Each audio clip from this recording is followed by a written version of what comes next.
ನಮಸ್ತೆ ರೈತ ಮಿತ್ರರೇ. ಸಾಕಷ್ಟು ರೈತರು ಅವ್ರ ತೋಟದಲ್ಲಿ ಹಿಂಗೆ ಹತ್ರಕ್ಕೆ ಗಿಡಕ್ಕೆ ಟ್ರ್ಯಾಕ್ಟರ್ ಕೂಡ ಹೊಡಿತಾರೆ. ಇಷ್ಟು ಬೇರು ಕಟ್ಟಾದರೆ ಗಿಡದ ಲೈಫ್ ಏನು ಅಂತ ನನಗೆ ಅರ್ಥ ಆಗಲ್ಲ.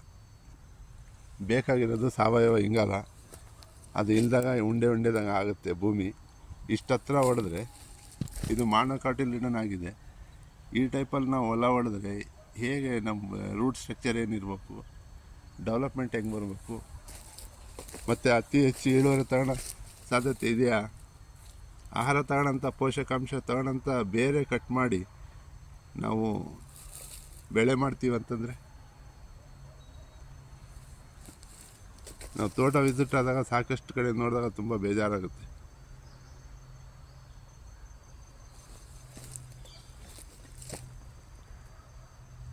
ಅಲ್ಲೋದ್ರಿ ಸರ್ ಇವಾಗಲೇ ಒಂದು ಇಲ್ಲ.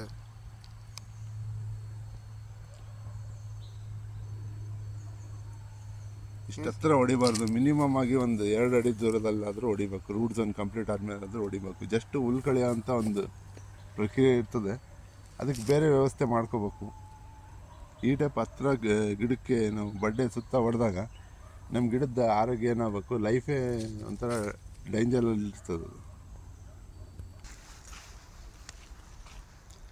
ಈ ಟೈಪ್ ಪೋಷಕಾಂಶ ತಗೋಣ ಬೇರೆ ಕಟ್ ಮಾಡಿದರೆ ಹೇಗೆ ಮುಂದೆ